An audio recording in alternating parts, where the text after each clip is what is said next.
Hello listeners, thank you very much indeed for joining us again. You are here for the BetEurovision podcast.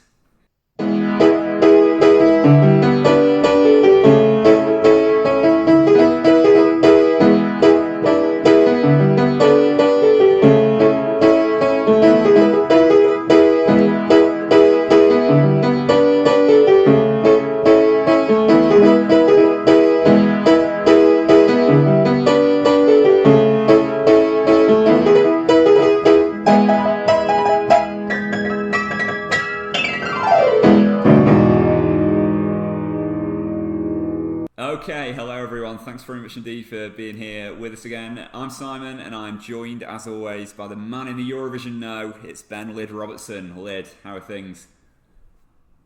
I'm all right. Good, just all right. Don't sound too sure. You're just trying to get through with life, aren't you, at the moment? Yeah, it's not easy. It's a bit of a drag at the moment. Put your head down, and there's going to be a song contest. That's right, exactly, yeah. Well, we've got to look ahead, look forward to things next year. I think that's all you can do at the minute, isn't it? I mean, we're still in, I should say, we're in late December 2020 when we're recording this. So, hopefully brighter things to look forward to in 2021. How are things over in Sweden anyway with you? How's life in Stockholm? I mean, life's pretty good. I mean, on a personal note, I've moved house. I've had a new job in 2020 as well, so I've been busy as anything. Little boy started school, well, preschool at least. Oh yeah, yeah. So yeah, I mean, all of those things are like away from the chaos of the world. There's been a separate chaos of just life-changing decisions and stuff happening. But I guess there's no better time to try and do all that kind of stuff. Well, exactly. That's right. Yeah, and as you say, some good stuff going on in your personal life to counterbalance some of the other stuff going on. Yeah, that's good. I'm very, very lucky. I do realise that. Yeah, exactly. Yeah, no, I mean, same here as well. Really, it's the kind of the picture's not great, but fortunate for the situation that we're in, I think. So yeah, okay. Well, anyway, back to Eurovision. Here we are. So today we're going to talk about how to trade on Eurovision. So if you joined us for the last couple of... This is the scary bit, people that understand this bit. Possibly including me, I think, but I'm hoping you're going to enlighten us all. But yeah, we'll get, if those of you that joined us for the last couple of episodes, we talked a little bit about how to bet on Eurovision in general, things to look out for, and we've mentioned trading. We're going to talk about it in a bit more detail today to kind of give a bit of an overview of what it is, and then particularly how to trade effectively on Eurovision. So that's what today's about. I should mention at this point, and it is mentioned in the kind of outro to the podcast as well. Have a look on BetEurovision.com. That's our website. You'll find kind of much more detailed info and stats on there. If you want to go and have a bit of a follow up after listening to us today, go on there for another look. You'll find out a bit more about trading there as well. And some of our partners and the contributors on that site are the kind of real experts on trading. They've got kind of experience and background working in the betting industry, so get some good detail and insight on there. But for now, you'll have to make do with us. So Lyd, trading then, for people that aren't familiar with it and might not have done too much in terms of betting or this kind of betting before. What is trading when it comes to betting? What do we mean by that? Firstly, I'm not coming on the podcast here without getting my own little plug-in. So as much as you go to BetEurovision.com and see things, if you want to find my actual personal opinions and my personal little tips as well, I'll be putting some on my Twitter at Ben's Vision. So let me get my own plug-in here a little bit as well. And I'll give you that, yeah. Trading. Trading's the idea. I should make it clear, by the way, any opinions expressed on Ben's Vision are not reflective of opinions of Bet Eurovision. I think that's important to say. I have no idea what you're putting out on that Twitter account, so... you press the follow button and you'll find out. Yeah, I probably should do that, really, shouldn't I? But yeah, you probably should. Yeah, I'll try and remember to do that. Go on, trading. Let's get back to it. Trading. The idea is you place a bet, and most people place a bet and they wait and they see if it wins or not. The idea of trading is that after a certain time, you will actually bet against the bet that you've previously made. I think I mentioned it before on one of the podcasts about the idea that the Eurovision betting market can move, so that it isn't static. The odds change all the time as you hear the songs, hear the artists, you see the rehearsals, you look at the stats, you listen to them sing live, whatever. That means there's a value in between what can happen. So, for example, if we discussed Fuego, didn't we, in the last podcast? Yeah, Fuego. I had money on that at 66-1, and then it was the day before the final, and I remember speaking to you actually a couple of years ago. Yeah. And being like, what should I do? Like, I've got this great big bet here. I'm going to win loads if they win. It was good. It was probably the favourite, but I was very much not sure it was going to win. And it didn't win. It finished second in the end. But the day before, we were discussing it, and I'm like, I think we should cash out of it. I think we should bet against ourselves. And then that's what we did. We discussed it a few times. We went around and we took the profit out of it. So I bet on Cyprus at 66-1, and I bet against them when they're about 2-1 or something. So there was that gap in the middle. I made it so that no matter if Cyprus won or if Cyprus lost, I'd made a profit. Yeah, exactly, and that's a great trade. That's probably one of the best trades I've ever made. I would be so lucky to get a trade that good ever again. Yeah, that's the perfect outcome, really, isn't it? When thinking about trading, so I guess it takes a slightly different. Well, it's a different approach, isn't it? Trading. So basically, if you're trading, you're not really. Well, you're placing a bet. And you might place that bet and you might stick with it and see if it wins. But trading, really, you may well actually, if you're thinking about placing a bet with a view to trading, you're really placing that bet not really for the purpose of it winning, but for the purpose of the odds moving and shortening so that you can then come out of it to make a profit on it. So it's a different way of looking at it, isn't it? Because you're not always placing a bet hoping or expecting for that bet to win, I suppose. Absolutely. And it makes it far more interesting when you look at that perspective. If you look at the Eurovision win market, there's 43 songs out there, or whatever number it was. I think it's 43 for this year. It might be 42. Okay. But one of them's got to win. That's it. Just one. And the other 41 don't. They're losers. One is a winner. But with trading, at some point, every song will find their natural position, and they may move like above and below their position as the whole Eurovision circus continues. So that means all of the 42 runners and riders have potential to be value in the trading market, even if there's probably no chance of San Marino ever coming close to win the Eurovision Song Contest. I would love it if they did, but they've never been close. I don't see them ever coming close. Can't see it, sadly, no. No, but when Serhat qualified, the odds, I don't remember looking at this at the time, but I suspect there was a small movement in odds around that, and it worked. It's got this element here that's quite fun, and people liked it. So there'll be value in the odds moving, even if we know it's not going to win. Yeah, exactly. And actually a lot of our kind of more successful bets in recent years, and probably a lot of the ones that we'll talk about this year, will be trades, so that you'll see that as the months go on.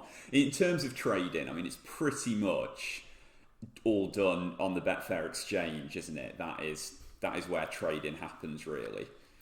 Aye.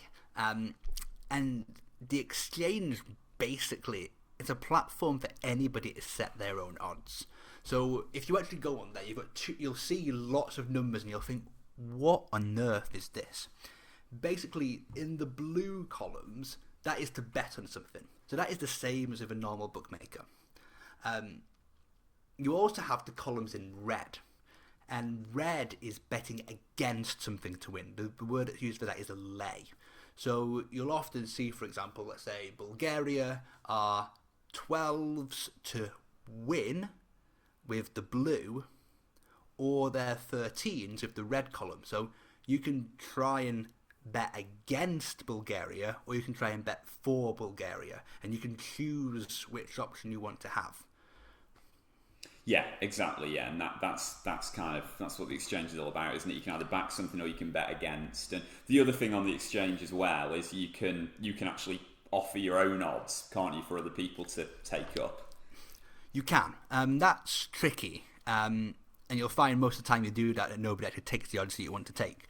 Unless you're offering absolutely crazy odds. So it's a very time-consuming process to set up, but that's certainly the steps to go down to get this complete, to like fully master it.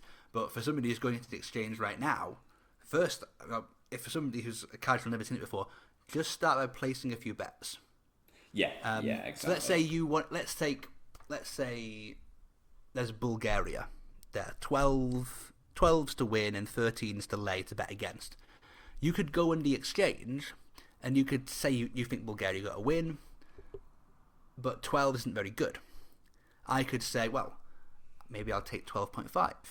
And you could input 12.5 as the odds, and it would come up on the lay side at 12.5. So if somebody else thinks, oh, Bulgaria won't win, they can match your 12.5, and then you've done a deal.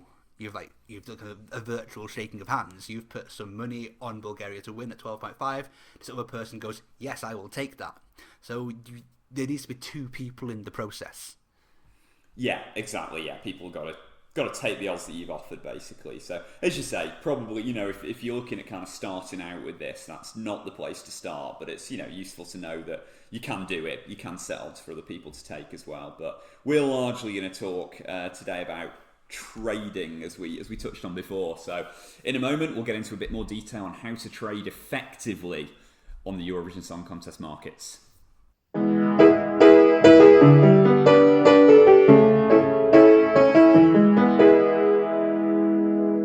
Right, Lid, so how to trade effectively on Eurovision then. We've talked a bit about trading, what it is, the kind of principles of it, but thinking about Eurovision specifically, what do people need to think about in terms of successful trading on the Betfair Exchange markets for Eurovision? The toughest thing I find of betting on Eurovision, if you compare to any other sporting event out there, is that the market moves. I've discussed that many times, but it doesn't move gradually. It moves in huge step changes because there's big events throughout the competition cycle until you get to May. It could be a national final. It could be a song getting released. It could be an artist being announced. A good example of that would be last year when Russia, it was a Monday night and I was still at work, and I caught this broadcast and said it had Little Big. And I'm like, I know Little Big. They're pretty big. And I immediately went to start putting money on them, and like within seconds the odds had changed. Like somebody else had got on the exchange before me, had already slapped tons of money on Russia to win because they've got a big name. The market moves that quickly, and it can move in huge waves as well. You can have, if Austria, which is usually a country that is not well fancied, if they announce tomorrow that they're going to bring Conchita Wurst back for the next year's competition, there'll be a huge wave of interest, and Austria would like to be the favourite, at least for that short period of time. You don't get movement like that in other competitions, and you have these step changes. So the biggest advice I'd have is, as much as you can, and it is difficult, try and work out all the key dates and the key times for when things happen, when national finals are, because that is when the market is going to change. And if you try to trade, you need to be ahead of the market rather than behind the market. Yeah, definitely, and we'll help with that throughout these podcasts. There's going to be a weekly one of these throughout national final season and everything. So we'll keep flagging up when some of these kind of key milestones are, which will help for you to be aware of when they are and things to kind of consider and be aware of. So that is really important. And I mean, I suppose aside from this podcast, of course, are there other things that that the listeners should be kind of looking at in terms of getting insight? Where else could they get kind of information and intelligence on, I suppose, what songs might be popular, and what might be getting hypes and what might not? Yeah, it's difficult. I mean, actually, to be honest, if I'm not sure on something, I usually try and browse a couple of Eurovision forums. Okay. Just to see what... I mean, I don't even know who the people are, but just to browse and have a look and go, okay, these people have found this article, or these people have done this voting on this selection, think this. It's not perfect, but often if you're looking at, who's going to win the Estonian selection, there's not very much data sitting in the English language that you can easily get out of it. Yes, you can look at streaming data and YouTube views and stuff, but it's a great story. It's usually only half the story.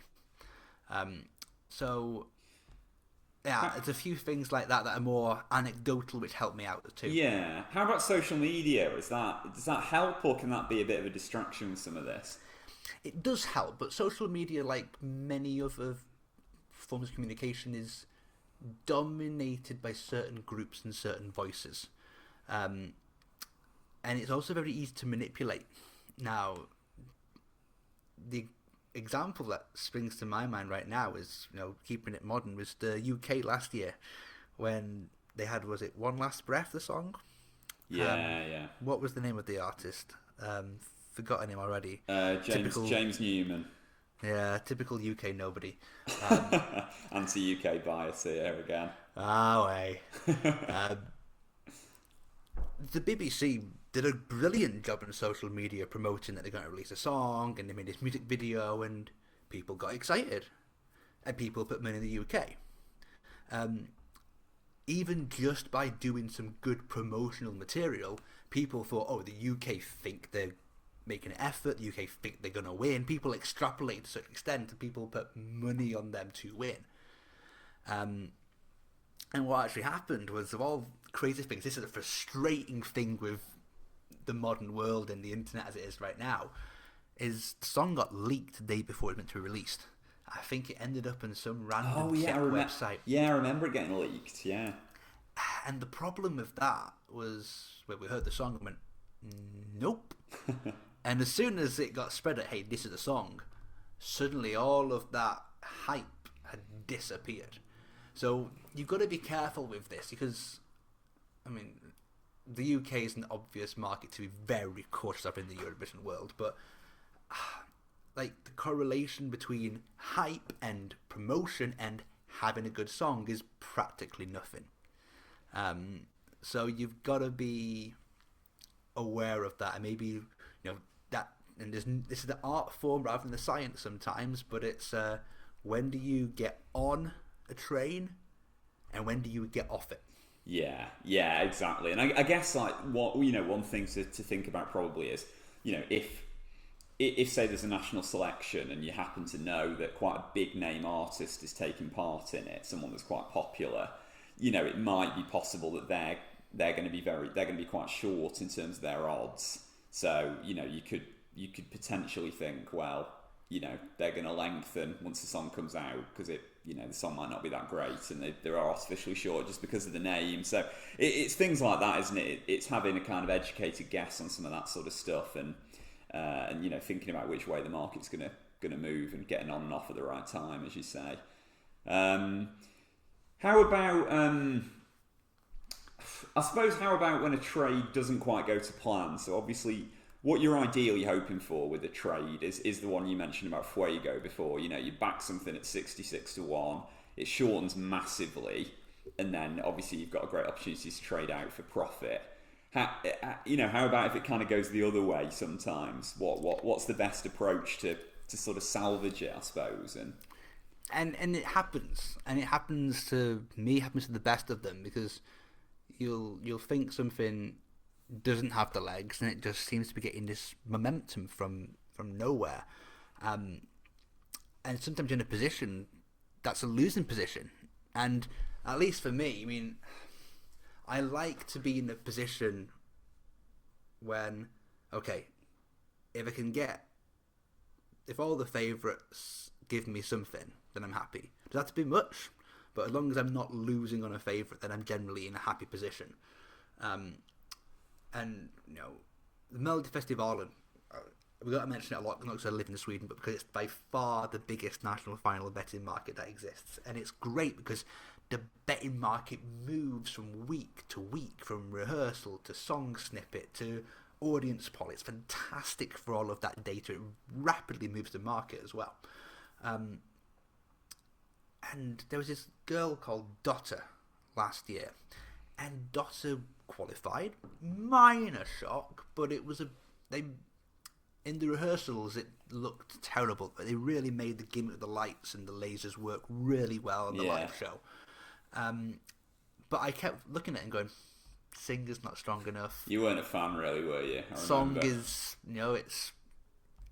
it's a fine bit of pop, but it's a bit emotionless.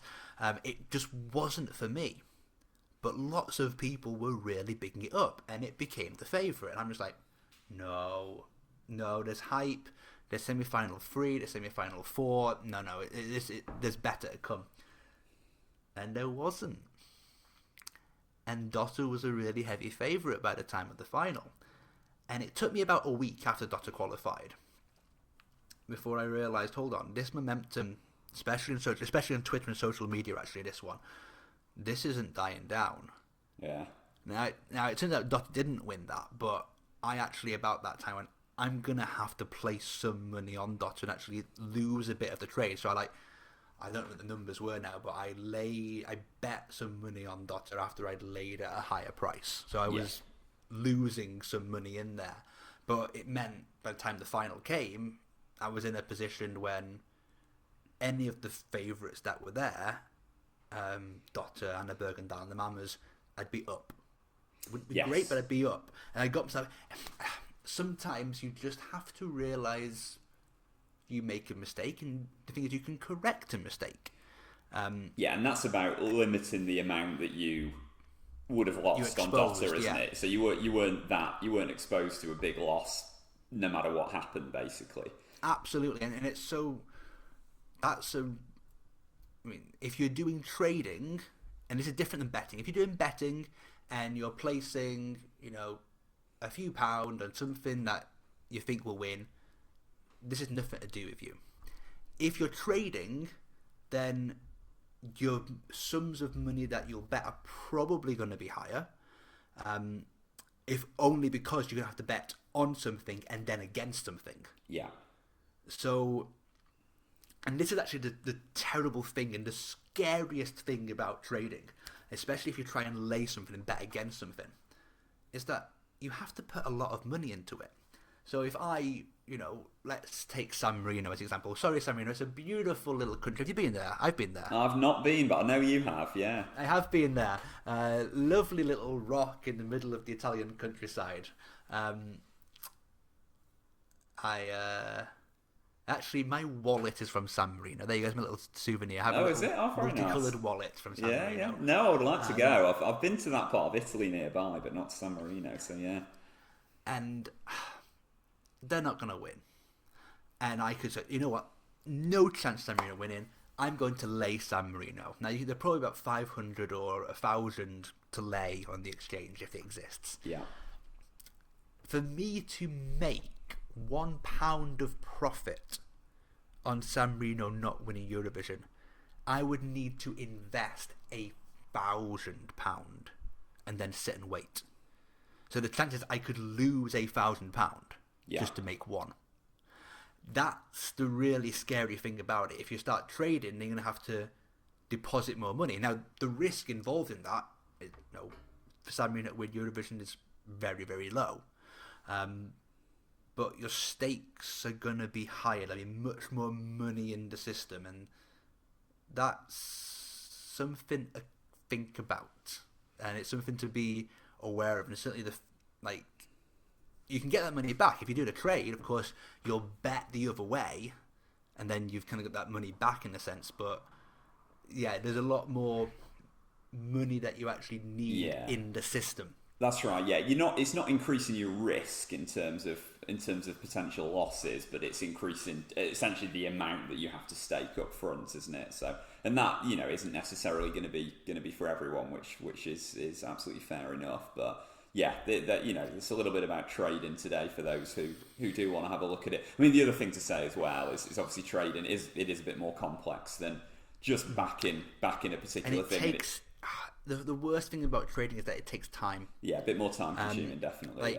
Because you've got all this money sitting there, and you know this market keeps moving, so you've got to keep checking it and keep going in and seeing like how those stocks are doing. Are you in a good position on your stocks? Do you want to cash out of your stocks at this point? You're constantly checking, constantly adjusting. So, you know, if I that Israeli song is fantastic, I'll put £10 on that at 20 to 1. Fantastic. Wait until May, win my money, woohoo, and the winner, done. In trading, you are not doing that. You are checking it constantly. In those weeks in May, you are probably checking it numerous times a day. You can do it, but it's a very different world.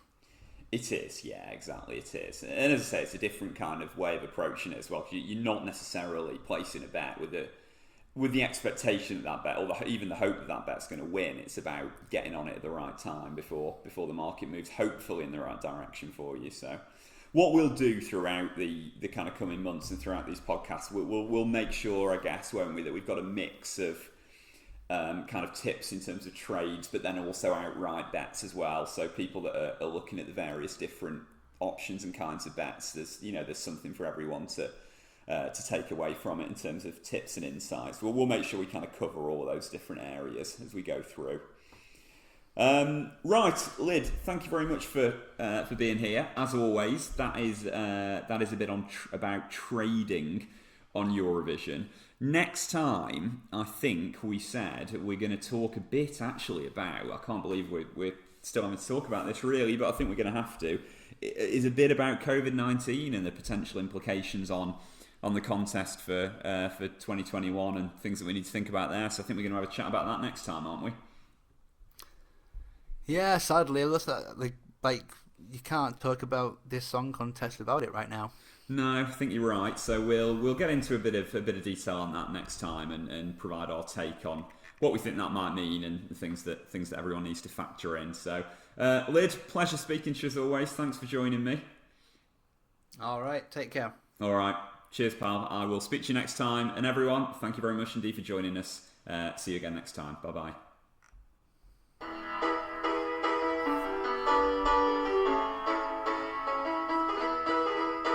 The Bet Eurovision podcast is brought to you by Clique Productions in association with BetEurovision.com. Please do remember to gamble aware and bet responsibly. Music for this podcast is from Bryn Howells and Ben Robertson. And for further information on the content of this podcast and for more detailed articles, please head to BetEurovision.com.